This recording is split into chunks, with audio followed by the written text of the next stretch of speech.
सारी दुनिया को पता है 100 से ज़्यादा सरकारी संस्थान हैं जिनके निजीकरण होने की तैयारी है।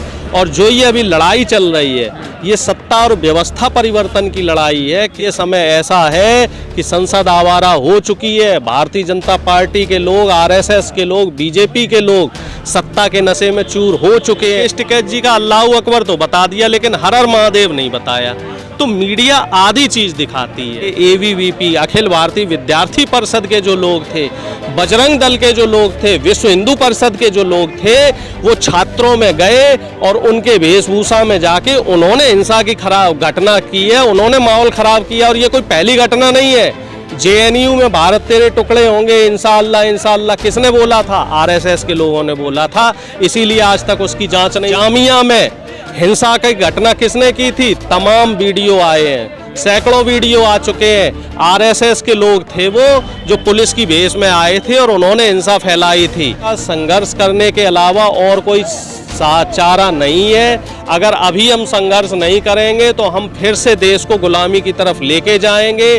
देश अब आर्थिक गुलामी की ओर जा रहा है। जो बड़े बड़े पूंजीपति हैं ये हमें आर्थिक गुलाम बनाएंगे। और अमित शाह जी तो थूक लगा के पर्चा बांट रहे हैं। जब उनसे सवाल किया गया तो वो ये कह रहे हैं ये तो हमारी सभ्यता है थूक लगाना। पहले हमने अंग्रेजों के थूक लगाया, अब हम जनता के थूक लगा रहे हैं। ये बिल्कुल कोरोना भी फैला रहे हैं और जनता को ये मारना चाह रहे हैं, जनता को बीमार करना चाह रहे हैं। आरएसएस द्वारा फैलाई जा रही जाति, धर्म और जो संप्रदाय की जो राजनीति है इससे नहीं चलेगा। देश में जो सरकारी नौकरियां हैं, तमाम संस्थान देख लो, रेल से लेके तमाम संस्थान, बताने की ज़रूरत नहीं है, सारी दुनिया को पता है। 100 से ज़्यादा सरकारी संस्थान हैं जिनके निजीकरण होने की तैयारी है। और जो ये अभी लड़ाई चल रही है ये सत्ता और व्यवस्था परिवर्तन की लड़ाई है। किसान आंदोलन तो एक शुरुआत थी। अब तमाम जो सरकारी संस्थान है जहाँ पे जिनका निजी हाथों में देने की तैयारी की जा रही है, चाहे रेलवे हो, चाहे बैंक हो, चाहे LIC हो, चाहे डाकघर हो, चाहे शिक्षा हो, चाहे चिकित्सा हो, इन सब के लिए देश के युवाओं को आगे आना पड़ेगा क्योंकि हक आपका मारा जा रहा है। और डॉक्टर राम मनोहर लोहिया जी ने कहा था कि संसद आवारा हो जाए, विपक्ष मौन रहे, तो जनता को सड़क पर आकर संघर्ष करना पड़ता है। और ये समय ऐसा है कि संसद आवारा हो चुकी है। भारतीय जनता पार्टी के लोग, आरएसएस के लोग, बीजेपी के लोग सत्ता के नशे में चूर हो चुके हैं। ये गरीबों की, आम आदमी की हकमारी कर रहे हैं, इनके मौलिक अधिकारों को छीन रहे हैं। तो आपको सड़क पर उतरना ही पड़ेगा। प्रयागराज के बच्चों ने जो किया है, प्रदर्शन किया है, बिल्कुल ठीक किया है, मैं उनका समर्थन करता हूँ। बिहार में जो खान सर ने छात्रों का समर्थन किया है तो मैं उनके साथ हूं। अगर मुझे भी इस तरीके से, खान सर तो अपने बयान से पलट गए, तो कह रहे हैं कि अब जो छात्रों ने किया गलत किया, सरकार का नहीं, खान साहब अपने बयान से नहीं पलटे हैं। भारत जो मेन स्ट्रीम मीडिया है वो पलट गई है। मेन स्ट्रीम मीडिया उनके बयान को अलग तरीके से दिखा रही है। जैसे राहुल गांधी जी का आपने आलू से सोना वाला बयान देखा होगा, वो पूरी चीज़ नहीं बताई मीडिया ने। अखिलेश यादव जी का जिन्ना प्रेम वाला वीडियो देखा होगा, वो मीडिया पूरी चीज़ नहीं बताती। राकेश टिकैत जी का अल्लाहू अकबर तो बता दिया लेकिन हर हर महादेव नहीं बताया। तो मीडिया आधी चीज़ दिखाती है। खान साहब ने ये कहा है कि छात्र शांतिपूर्ण तरीके से प्रदर्शन कर रहे थे और अगर कोई हिंसा की घटना हुई है तो मैं उसका विरोध करता हूँ। और हिंसा की घटना किसने की है? हिंसा की घटना बीजेपी, आरएसएस के जो लोग थे, एबीवीपी, अखिल भारतीय विद्यार्थी परिषद के जो लोग थे, बजरंग दल के जो लोग थे, विश्व हिंदू परिषद के जो लोग थे, वो छात्रों में गए और उनके वेशभूषा में जाके उन्होंने हिंसा की खराब घटना की है, उन्होंने माहौल खराब किया। और ये कोई पहली घटना नहीं है। जेएनयू में भारत तेरे टुकड़े होंगे इंशाअल्लाह इंशाअल्लाह किसने बोला था? आरएसएस के लोगों ने बोला था, इसीलिए आज तक उसकी जांच नहीं हुई। जामिया में हिंसा की घटना किसने की थी? तमाम वीडियो आए हैं, सैकड़ों वीडियो आ चुके हैं। आरएसएस के लोग थे वो जो पुलिस की भेष में आए थे और उन्होंने हिंसा फैलाई थी। और यहाँ पे किसानों का जो 1 साल आंदोलन चला है, वहाँ माहौल ख़राब करने की किसने कोशिश की है? आप लोगों के माध्यम से चीज़ें पता लगती हैं क्योंकि मेन मीडिया नहीं दिखा रहा। वो यहाँ भी आरएसएस, बीजेपी के लोग नकली किसान बन के पिछले गणतंत्र दिवस पर आए थे और उन्होंने माहौल ख़राब करने की कोशिश करी थी। तो मैं आपके चैनल के माध्यम से कहना चाह रहा हूँ, छात्रों, युवाओं, महिलाओं, किसानों, मजदूरों, ये लोग कभी कानून को अपने हाथ में नहीं लेते हैं। लखीमपुर खीरी में आप मुझे बताइए किसने किसानों के ऊपर गाड़ी चढ़ाई थी? क्या वो किसान थे? वो बीजेपी के गुंडे थे। तमाम साक्ष्य उनके सामने। क्या कार्यवाही हो रही है? कुछ नहीं हो रहा है। सत्ता मौन है। जनता को संघर्ष करना पड़ेगा। संघर्ष करने के अलावा और कोई चारा नहीं है। अगर अभी हम संघर्ष नहीं करेंगे तो हम फिर से देश को गुलामी की तरफ लेके जाएंगे। देश अब आर्थिक गुलामी की ओर जा रहा है। जो बड़े बड़े पूंजीपति हैं ये हमें आर्थिक गुलाम बनाएंगे। पहले की तरह जो बनिए लाला होते थे ना, घरों को गिरवी रख लेते थे और खेतों को गिरवी रख लेते थे और एक गरीब आदमी पूरी उम्र निकाल देता था और लेकिन लाला का सूद वो चुका नहीं पाता था। तो उसी तरीके का सिस्टम अब फिर से होने वाला है। कि सत्ता परिवर्तन और व्यवस्था परिवर्तन करनी है। सत्ता परिवर्तन व्यवस्था परिवर्तन कैसे होगी जब साहब देखो में चुनाव होने वाले हैं?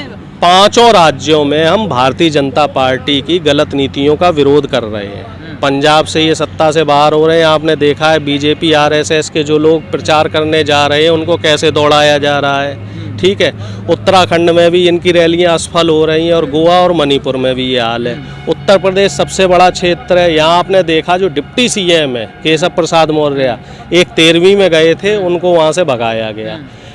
परसों की बात है, अमित शाह जी ग्रेटर नोएडा में गए थे और वहाँ गुर्जर समाज के लोगों ने उन्हें वहाँ से भगाया। नोएडा के जो विधायक प्रत्याशी हैं उनको वहाँ से नेताओं को भी दौड़ा के बिल्कुल साहब, बीजेपी के बड़े बड़े नेता रैलियां नहीं कर पा रहे हैं, डोर टू डोर कैंपेनिंग नहीं कर पा रहे हैं। बस फर्क इतना है डिजिटल रैलियां हो रही हैं, सिर्फ बीजेपी के लोग जा रहे हैं। इसके पीछे की वजह ये भी हो सकती है क्या, जो रैलियों को बंद कर दिया गया है, वर्चुअली रैली और डोर टू डोर कैंपेन का जो साधन अपनाया गया है इस कोरोना काल को देखते हुए, क्या इसके पीछे की ये भी रीजन हो सकता है? सिर्फ एक वजह है कि भारतीय जनता पार्टी की जो रैलियां हो रही थी उसमें भीड़ नहीं थी। आखिरी रैली मोदी जी ने पंजाब में की थी, वहाँ लगभग 70,000 लोगों के बैठने की व्यवस्था थी और 700 लोग पहुंचे थे, बाकी कुर्सियां सब खाली थी।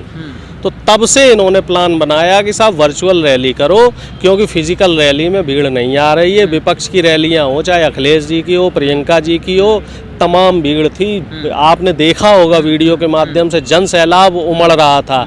तो इस वजह से ये वर्चुअल रैलियां की गई हैं और जो डोर टू डोर कैंपेनिंग हो रही है उसमें भी बीजेपी के नेताओं को खदेड़ा जा रहा है। देखा जाए तो जिस तरह से थर्ड वेव का खतरा भी देश में मंडरा रहा है कि तीसरा साहब अगर ये जीत रहे होते तो इन्हें किसी वेव की चिंता नहीं थी। बंगाल चुनाव में देख लो साहब, बंगाल चुनाव में तो सेकंड वेव थी और सेकंड वेव तो सबसे ज़्यादा जानलेवा रही, लाखों लोगों की जानें गई।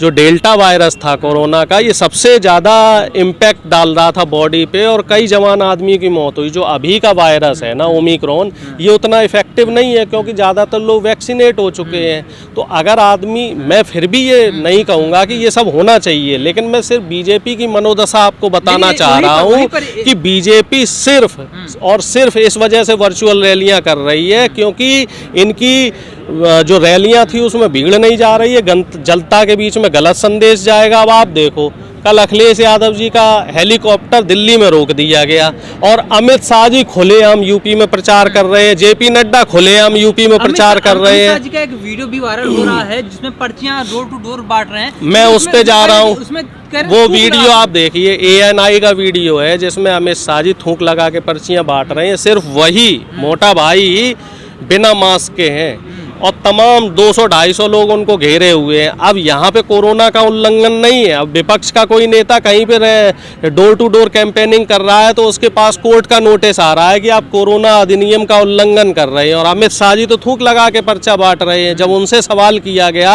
तो वो ये कह रहे हैं ये तो हमारी सभ्यता है थूक लगाना, पहले हमने अंग्रेजों के थूक लगाया, अब हम जनता के थूक लगा रहे हैं। कहने का मतलब ये है कि ये लोग जो है ये दुराचारी लोग हैं, कोरोना फैला रहे हैं। ये बिल्कुल कोरोना भी फैला रहे हैं और जनता को ये मारना चाह रहे हैं, जनता को बीमार करना चाह रहे हैं। अब जनता को समझना है। अब ये बताइए अगर अमित शाह जी को इतना कॉन्फिडेंस था तो इतने नेताओं को क्यों बुलाया? ये जाटों को जो बुला बुला के अपना इनको मनाने का काम कर रहे हैं तो जनता नहीं मानने वाली है।